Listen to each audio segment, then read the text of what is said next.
So we're going to start with some square pieces of paper. This is from my original video when I did the actual project.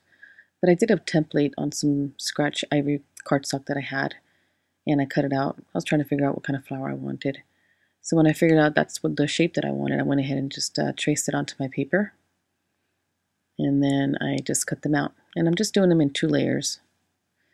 So here are the 2-inch. The first ones were 3 inches. These are 2-inch flowers.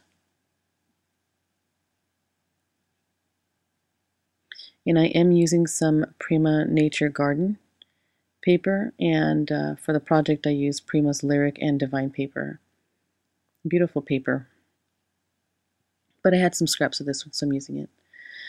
So because there's so little and there's the crevices in between the petals, I'm using Prima's craft knife to distress the edges. Instead of using my paper distresser, it's just a little easier to get inside the little crevices there. So I'm distressing the 2 of them. So this is my stylus. I'm going to use the 3mm end for the smaller flowers, and this is the back side of the flowers, the part that's not going to show. So I'm doing a dry emboss work on the petals. I'm adding a vine down the center of the petals and then adding a crease on the very edges, and that just kind of helps with forming some dimension to your flowers. I drew a circle in the very center. That kind of helps me too to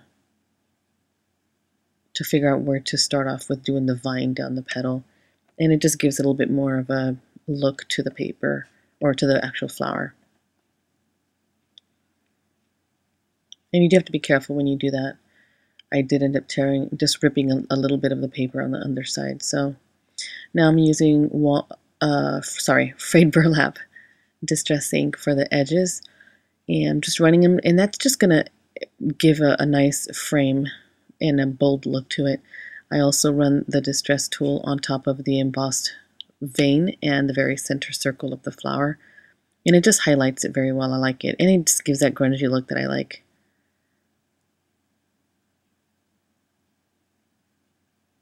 And the same thing, just to highlight. Using my Spellbinders die, I'm using a star. This is like a 2-inch shape size. I'm going to use this 3/4 inch punch for reinforcement and a starburst shape McGill punch. I'm going to distress it with some frayed burlap again. And I just kind of have the paper soak up the ink, so I'm just kind of dabbing and pressing down on the starburst. And I'm going to spray it with some Cactus Gold Lindy Stamp Gang. I'm going to dry that up. And this little shape works well for the stamens, and I saw it in a magazine, I think, somewhere. So it works really well for the little sprays in the center of the flower. Spraying the Cactus Gold on my flowers too. And one of them got pretty flat, so once it dried, I ended up running the tool on the back side of it to kind of help curl it again.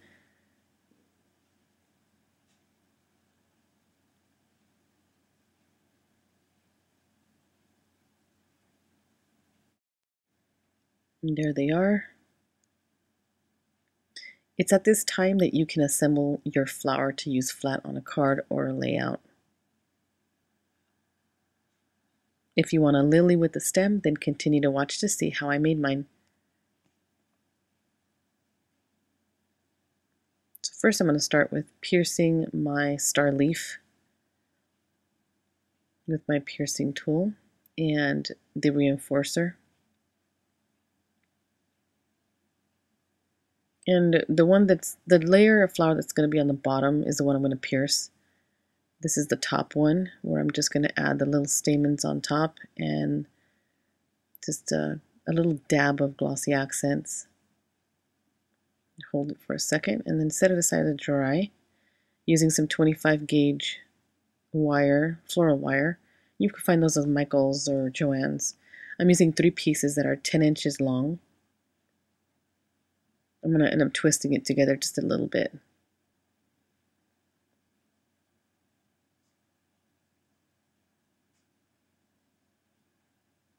So that's a tulle applicator, and I'm going to do 1.5 circle around it. And what this is going to do is work as an anchor.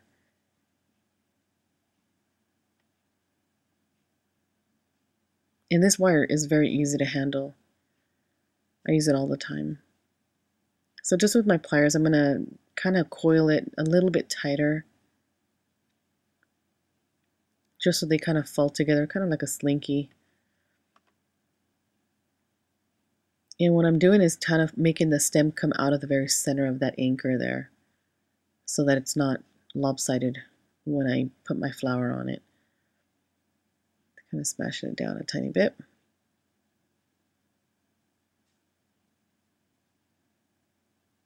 This is the bottom layer flower, and see how it will hold in place there. So that's why I called it an anchor, because it doesn't pull through. So I'm going to put the reinforcer in now, and what that's going to do is just kind of add an extra layer of paper material onto my flower. And with a little bit of glue on the back side, or in between it, it's going to just kind of help with keeping things stiff and strong. The little lines you see on the back of it are just some pencil marks. I was messing with the lead on my pencil. So just a little bit of glossy accents. I'm pushing the hole closed a little bit.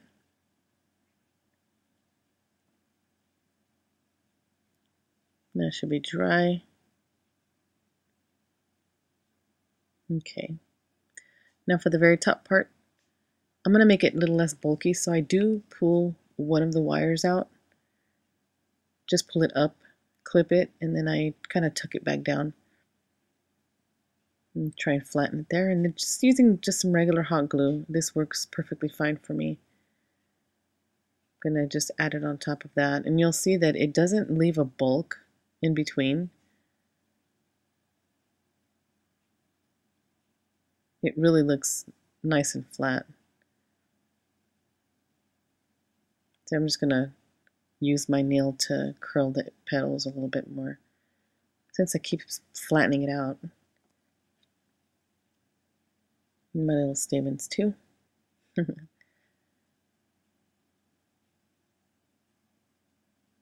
Alright, so some of the brown tape. I have this floral tape at thejewelbox.com on my blog. I have it in brown, green, and white. It's only $1 a roll. But because of the grunginess that I'm going for with this flower, I'm going to use the brown. And it just kind of goes with, you know, a brown stem, like a dying branch or whatever. So I just want it to just stick really well there. And I'm trying to push it all the way down to the base, to where the reinforcer is. And once it starts to dry in place, then it's easier to curl. But it's always kind of harder when you're starting your twisting technique here. So I'm trying to hold it down to the base as much as I can. And again, I'm flattening my flower. But then when you start going, you want to stretch out your tape. And I'm kind of stretching as I'm going. But when you stretch it, you activate a stickiness that's in the tape already. So you want to do like an Indian burn technique, gripping both with your fingers and twisting with your left hand twisting towards you and your right hand twisting away from you. And you're pulling the tape there with your right fingers, your right hand. Twisting as you go, and it'll just carry it all the way down. Now again, these are 10-inch wires, so it's probably like at 9-inch now since it's got the anchor. But the excess there, I'll have an excess piece down at the bottom that I'll use for my leaf in just a second. So it just depends on how long you want your stems.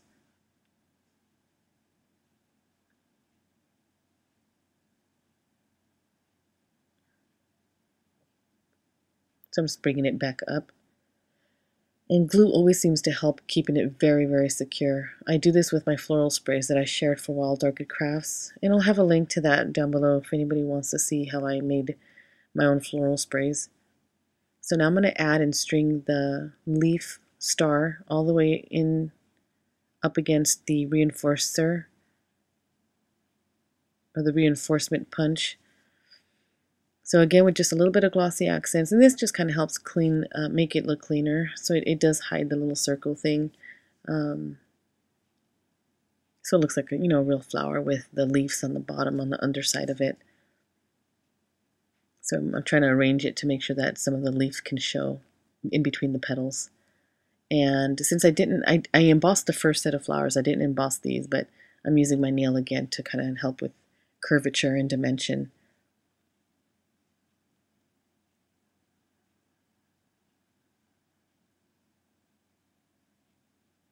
So I rubbed a little bit of frayed burlap on top of this before I sprayed it. I'm using Cactus Gold again, sprayed by Lindy Stamp Gang, and I'm just going to heat set it to dry it. So I have that extra piece from of the tape from the stem, and I'm just kind of putting the leaf where I think I want it, and adding my tape onto the stem, and I'm just going to hold it there so it dries nice and tight using my nails. And now I can just put the leaf up against the stem, and again you want to pull as you go, and this helps with keeping the leaf there. I really hate when I have a store-bought leaf or a spray and some of the pieces fall out because it's not secured in with glue. So I always secure mine in with glue. And that's it. Just twist the tape all the way around and make it nice and tight. And these are leaves from Wild Orchid Crafts. And I curl the very bottoms of the bundle that I made for my flower pot. And that's it. That's kind of all there is to it. Pretty simple, eh? I like it. Thanks, you guys.